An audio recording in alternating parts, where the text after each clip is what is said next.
Bonsoir mesdames et messieurs, le journal du lundi le 5 avril avec vous Iman El Aed. Commençons notre journal par les principaux titres. Le président El Sisi reçoit le sultan Dr Mufaddal Saifuddin, sultan de la communauté Bohara en Inde.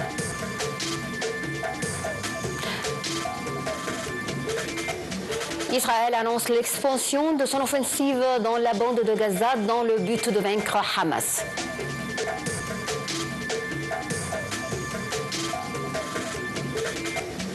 L'armée pakistanaise effectue un essai de lancement de missiles, le second en 2 jours sur fond de tensions accrues avec l'Inde voisine.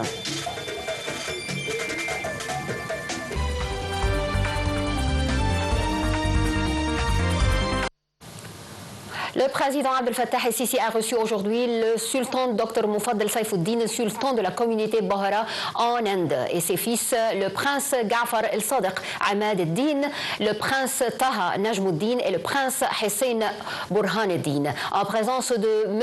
Mufaddal Mohamed, représentant du sultan du Caire. Le président el-Sisi a fait l'éloge au cours de la rencontre de la profondeur des relations historiques reliant l'Égypte avec la communauté Bohra, saluant les efforts louables de la communauté dans la restauration et la rénovation des sanctuaires de la famille du prophète Mohammed et d'un certain nombre de mosquées égyptiennes historiques. Ces efforts complètent ceux de l'Égypte à réaliser le développement et l'amélioration du Caire historique. Le chef de l'État a d'autre part salué les projets de développement et de charité faits par la communauté Bohra en Égypte, en partenariat avec le Fonds Vive l'Égypte Tahia Misr.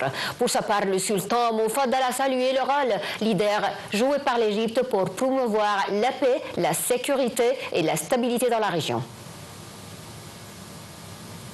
Le Premier ministre Dr Moustapha Madbouli a tenu aujourd'hui une réunion consacrée à l'examen du projet du développement et d'un système électronique visant à simplifier l'arrivée des touristes dans les aéroports égyptiens. Au début de la réunion, Dr Madbouli a réaffirmé l'engagement du gouvernement à soutenir le secteur du tourisme en soulignant son importance en tant que pilier promotoire de l'économie égyptienne.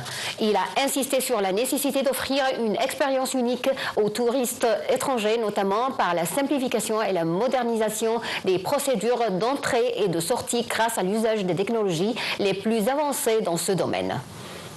Israël a annoncé lundi l'expansion de son offensive dans la bande de Gaza, prévoyant la conquête du territoire palestinien dans le but de vaincre Hamas et d'assurer le retour des otages israéliens après plus de 19 mois de guerre. Le cabinet politico-sécuritaire israélien a approuvé dans la nuit de nouveaux plans de combat, a indiqué lundi une source officielle israélienne. Dimanche soir, l'armée israélienne avait confirmé le rappel de dizaines de milliers de réservistes pour son offensive à Gaza. L'objectif affiché par le gouvernement du Premier ministre Benjamin Netanyahu, l'un des plus à droite de l'histoire d'Israël, est toujours de vaincre le mouvement islamiste Hamas, dont l'attaque sans précédent le 7 octobre 2023 en Israël a déclenché la guerre dans le territoire. Le Palestinien a encore le plan comprendra entre autres la conquête de la bande de Gaza et le contrôle de territoire, a indiqué une source dans un communiqué.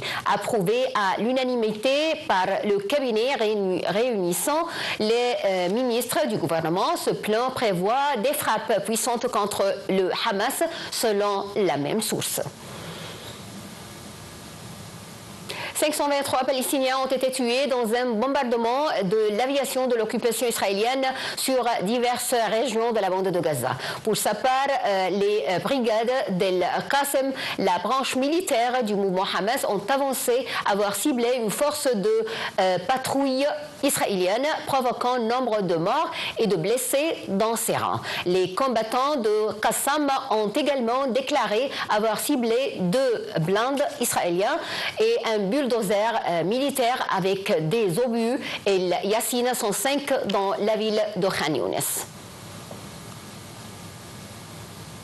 Un porte-parole du ministère de la Santé palestinien a affirmé la mort d'environ 16 278 enfants, dont environ 908 enfants âgés de moins d'un an au cours de l'agression israélienne contre les civils palestiniens à Gaza.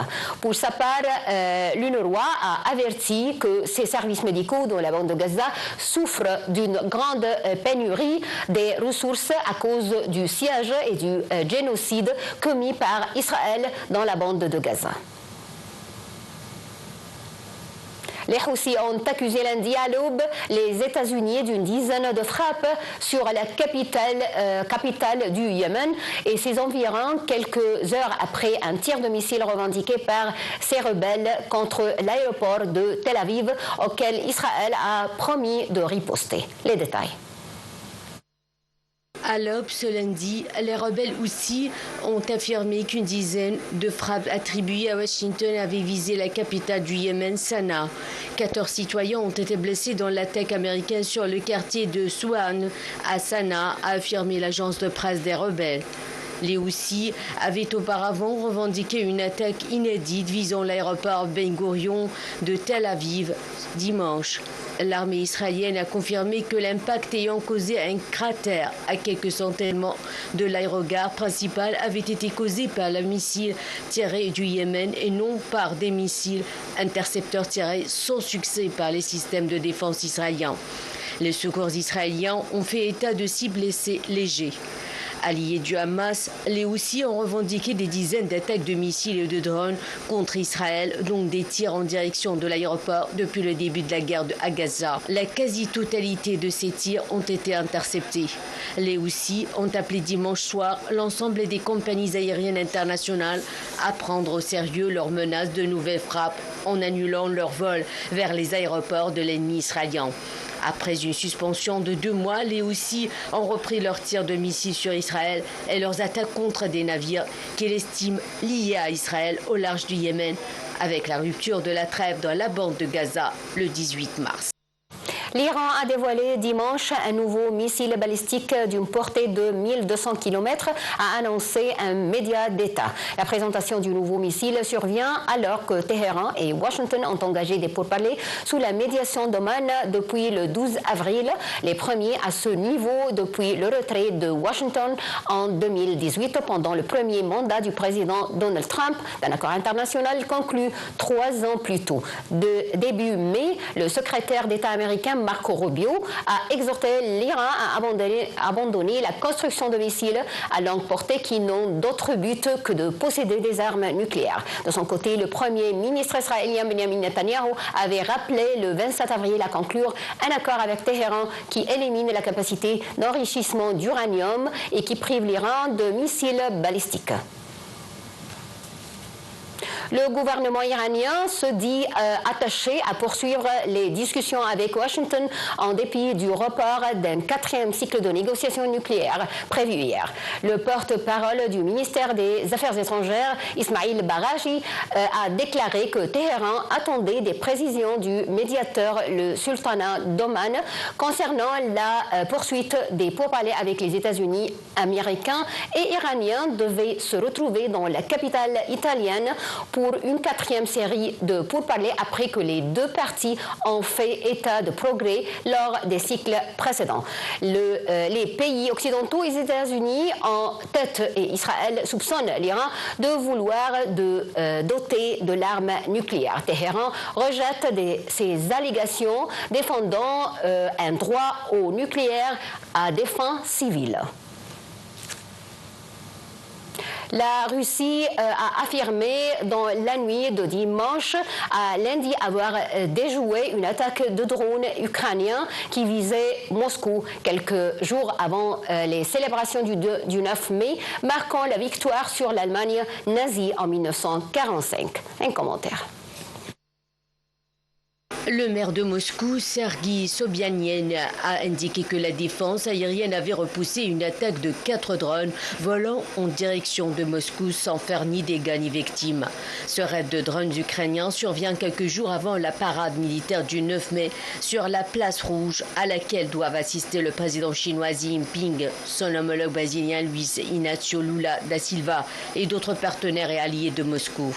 La commémoration de la victoire contre l'Allemagne nazie il y a tout juste 80 ans, le 9 mai, est au cœur du récit patriotique du Kremlin qui assure que le conflit armé contre l'Ukraine est un prolongement de celui contre Berlin lors de la Seconde Guerre mondiale. À l'occasion des célébrations du 9 mai, le président russe Vladimir Poutine a proposé à l'Ukraine une trêve de 3 jours du 8 au 10 mai afin de, selon lui, tester la disposition de Kiev à faire la paix. Mais le président ukrainien Volodymyr Zelensky a déclaré dimanche qu'il ne croyait pas que la Russie respecterait cette trêve de 3 jours. Zelensky est arrivé dimanche à Prague pour une visite de 2 jours accompagné de son épouse. La République tchèque, membre de l'Union européenne et de l'OTAN, a apporté à l'Ukraine un soutien humanitaire et militaire substantiel depuis l'invasion de ce pays par la Russie en février 2022. Elle a accueilli plus d'1 demi-million de réfugiés et fourni à l'armée ukrainienne des équipements tels que des chars, des véhicules blindés et des hélicoptères. L'armée pakistanaise a indiqué avoir effectué un essai de lancement de missiles, le second en 2 jours sur fond de tensions accrues avec l'Inde voisine. L'armée a rapporté dans un communiqué que le Pakistan a mené un lancement test et réussi d'un missile Fatah d'une portée de 120 km. L'objectif est de préparer les troupes et valider notamment le système de navigation avancé du missile ainsi que sa précision, selon le communiqué.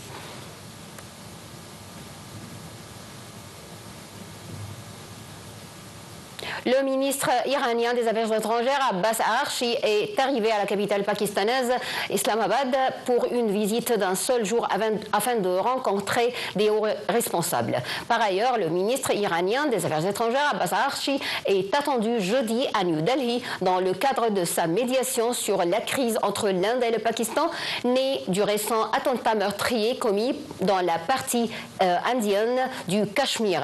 L'Iran, qui entretient de bonnes relations avec l'Inde et le Pakistan, a proposé sa médiation pour contribuer et apaiser les tensions bilatérales. Les deux superpuissances nucléaires sont sur le pied de guerre depuis que l'Inde a accusé son voisin d'être responsable de l'attaque qui a tué 26 civils le 22 avril à Parlam, dans le Cachemire, sous son administration. Le Pakistan a démenti être impliqué dans cette attaque la plus meurtrière commise dans la région contre des civils depuis plus de 20 ans.